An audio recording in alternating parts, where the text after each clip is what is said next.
En mi breve exposición me voy a centrar en género e interculturalidad.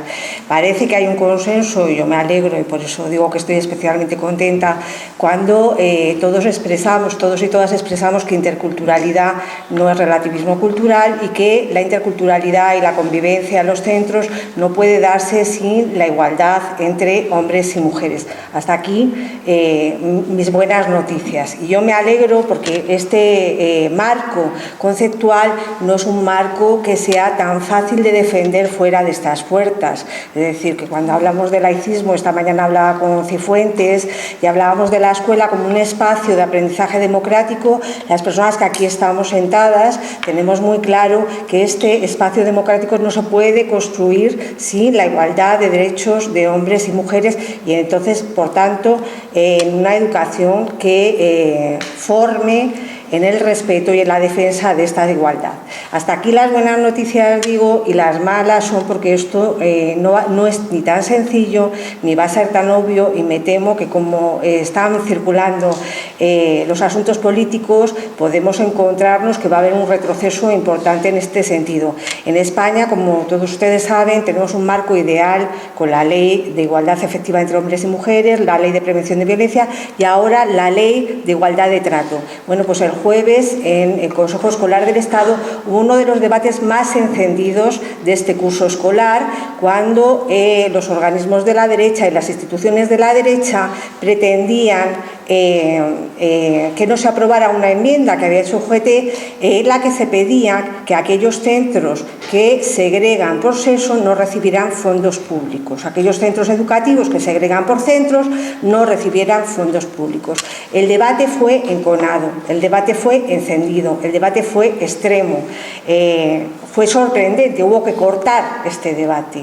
Y hubo un debate encendido también, no solo contra esta medida, sino contra la coeducación, es decir, contra la educación en igualdad en los centros educativos. Me temo muy mucho que, a pesar de que tenemos un marco legal en este país que es envidiable en toda Europa, la igualdad todavía hoy no está conseguida. Las cifras estadísticas del paro de las mujeres, de la violencia, la semana pasada 4 mujeres muertas, de las opciones formativas de las mujeres, bueno, de muchas, o sea, todas las cifras nos vienen a decir que la igualdad todavía es algo a conquistar. Este es el marco. Sin embargo, como decía, el discurso de interculturalidad que defendemos es un discurso que habla de igualdad.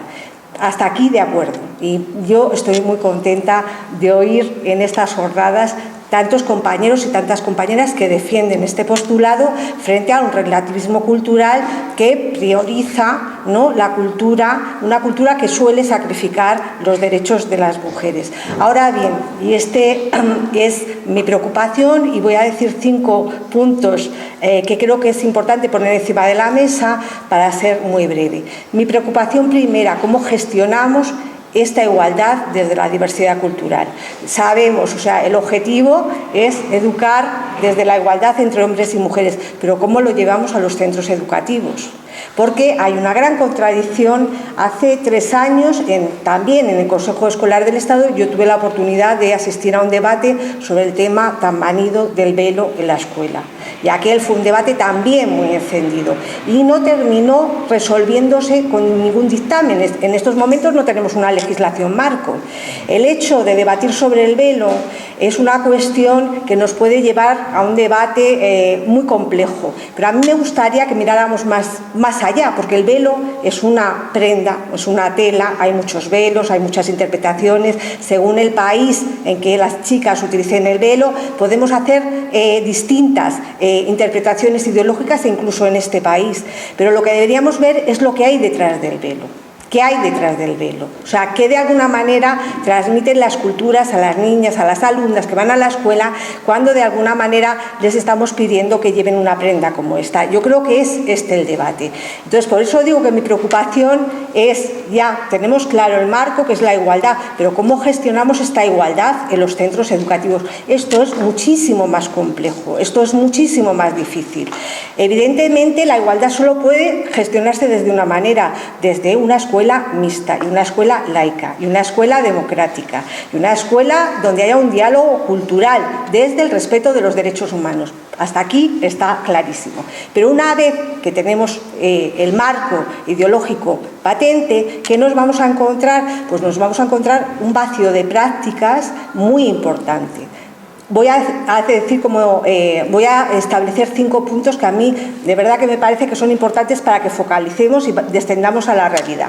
El primer punto que me parece chocante, complicado, complejo y que creo que tendremos que analizar en los próximos años de una manera profunda es la construcción de las identidades de las alumnas de distintas procedencias culturales que son utilizadas sociológicamente, socialmente por las familias como transmisoras.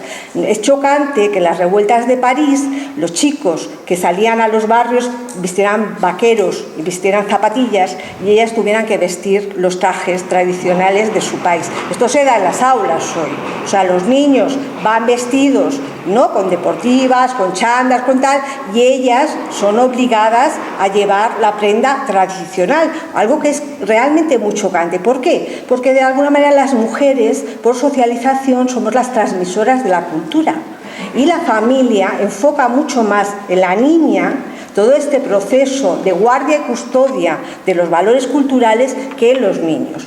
Las niñas que acuden a la escuela y que ven, ¿no?, en estos contextos multiculturales, que es importante que la diversidad cultural esté en la escuela, estas niñas que ven la televisión, que comparten el aula con otras compañeras que tienen otras costumbres, otros valores, otras tradiciones, entran en un choque entre lo que ven en la casa y lo que ven en la escuela, y construyen y tienen que construir una identidad que no traicione sus raíces, pero que a la vez les permita evolucionar y seguir desde una nueva identidad de igualdad.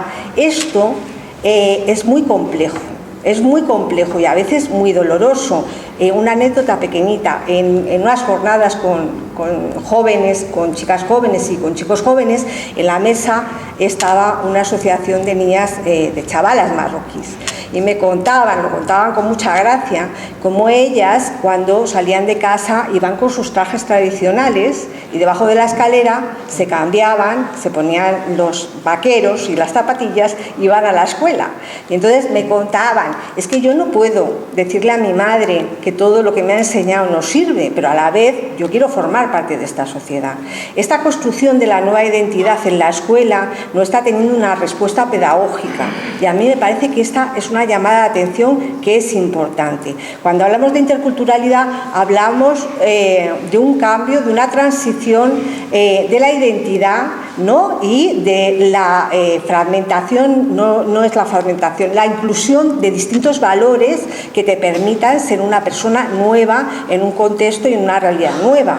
Para las niñas este hecho es muy complejo y es algo que deberíamos trabajar en los centros educativos. Esta es una de las niñas. Corriendo, la siguiente, que me preocupa mucho, la trayectoria formativa, vital y profesional de las chicas y chicos de origen inmigrante. Un ejemplo, la comunidad gitana. Sabemos que entre las niñas y los niños, el absentismo de las niñas, el fracaso escolar y el abandono es, no sé si me equivoco, de un 20% mayor que los chicos. Y estamos hablando de una población que está integrada, que no viene de fuera, pero que tiene unas características concretas. ¿Qué va a pasar con las niñas, con las estudiantes que proceden de otras culturas? En su imaginario todavía hay una estructura que procede de una sociedad muy determinada. A mí me preocupa mucho, no tenemos estudios, pero creo que es muy importante vigilar cuál va a ser el proceso. Es grave, y lo sabemos, que las expectativas del alumnado de origen inmigrante sobre la universidad y la formación profesional todavía es muy escasa. O sea, los alumnos que llegan a la universidad todavía es un tanto por ciento muy pequeño. Podríamos decir que son las primeras generaciones, pero todo apunta a que esta tendencia va a seguir siendo muy baja. Y lo que nos estamos encontrando con los estudiantes que llegan a la universidad, y esto es muy interesante, un estudio en Murcia lo ha puesto en evidencia, es que estos estudiantes que llegan muchas veces no aguantan, solo aguantan el primer curso, no siguen, porque no encuentran referentes en la universidad que les ayude a seguir y continuar los estudios. A mí me preocupa mucho lo que va a pasar con las chicas de origen inmigrante, de determinadas sociedades en concreto, en relación a sus expectativas formativas y laborales. Un estudio realizado por el colectivo IOE hace unos años sobre niñas de origen marroquí ponían en evidencia algo que es importante y que se está demostrando en estos momentos en el sistema escolar español, y es que las niñas suelen aprovechar más los estudios que los niños, abandonan menos, fracasan menos. El último informe del Consejo Estatal de Educación ponía de manifiesto que el fracaso escolar entre los niños con referencia a las niñas y el abandono escolar está siendo tremendo. Entonces las niñas estudian más, son más obedientes y se quedan más. Pero esto no impide que el proyecto personal y vital se dibuje hacia otro lado. Es decir, ellas pueden estudiar más, pero lo que divisan, lo que imaginan para su futuro es un rol muy tradicional. Y entonces, aunque ellas saquen mejores notas, van a quebrar. Y a mí me parece que es muy importante que estemos vigilantes y hagamos estudios teniendo en cuenta la posición de las estudiantes, de las chicas y de los chicos, y cruzando con distintas culturas de procedencia en relación al cual va a ser su trayectoria. Esto me parece realmente importante. Otro de los asuntos que me parece muy importante y que destaco son las relaciones entre chicos y chicas. En cada cultura, como todos ustedes saben, el género es una construcción cultural. Y en cada cultura, el hecho de ser mujer o de ser hombre, de establecer las relaciones afectivas, de establecer cómo yo voy a relacionarme en la pareja, es algo que se aprende dentro de la familia, en la cultura, entre amigos y amigas. Cuando entramos en un centro donde hay una comunidad tan diversa, nos vamos a encontrar miradas muy diferentes sobre la sexualidad, sobre el afecto, sobre el amor, sobre la entrega y sobre la violencia. Piensen ustedes, a mí me ocurrió en un centro de Barcelona una anécdota, la campana, el recreo, todos adolescentes salen corriendo, bajan las escaleras. Yo lo que percibí cuando veía a estos chicos y chicas bajar es que las vestimentas, la manera del cuerpo, de expresarse, eran completamente diferentes. Un niño marroquí al lado de una niña dominicana. Una niña dominicana tiene una forma de expresar su cuerpo, su afectividad, su sexualidad, y el niño marroquí entiende otra cosa completamente diferente. Entonces, en la escuela, todo este encuentro hay que darle una salida, hay que darle una explicación, hay que establecer un marco donde podamos construir relaciones de igualdad y de respeto reales. Esto está obviado. En nuestros centros escolares el tema del afecto, del amor, de la sexualidad y de las relaciones se obvia, no se trabaja, pero es fundamental para la prevención de violencia, y es fundamental para la corresponsabilidad, y es fundamental para la construcción de unas identidades que realmente sean identidades de igualdad. Es fundamental. Y esto es uno de los aspectos de la interculturalidad que hay que trabajar. Este es el tercer aspecto. Cuarto aspecto, la escuela es femenina. Las AMPAs son madres. Estamos hablando todo el rato de masculino y las AMPAs son madres. Y las mujeres migrantes son las grandes mediadoras de la sociedad. Y las mujeres migrantes son las encargadas de relacionarse con la escuela, de incorporar. Hablaba Cifrao en una entrevista que le hemos hecho de cómo ha habido un retroceso en la igualdad de oportunidades en la escuela, mediada por la clase social. Son las madres las que se van a sentar al lado de la alumna, del alumno, para que estudien. Son las madres las que se preocupan. Y en nuestros proyectos interculturales seguimos hablando de las AMPAs como si fueran padres y sin tener programas específicos para las madres. Para unas madres que muchas veces no conocen el idioma, que están sobrecargadas de trabajo y que muchas veces además están trabajando en casas para cuidar a niños de origen autóctono, ¿no? Esto también me parece realmente importante. Cuarto punto y fundamental, y lo mencionaba Cifuentes esta mañana, la formación del profesorado. Las actitudes del profesorado con respecto a las niñas y a los niños son completamente diferentes. Y o trabajamos actitudes, valores y les damos herramientas para poder incorporar la igualdad dentro del centro educativo, o no hacemos nada de nada. O sea, la impresión que tengo es que hablamos de interculturalidad, hablamos de igualdad, pero a la práctica no estamos visibilizando la diversidad. tanto de género como cultural, y entonces no asumimos medidas para trabajar y corregir estas disfunciones. Y el quinto punto que me parece para cerrar es la incorporación de los derechos humanos, de la igualdad dentro del marco curricular y de la diversidad.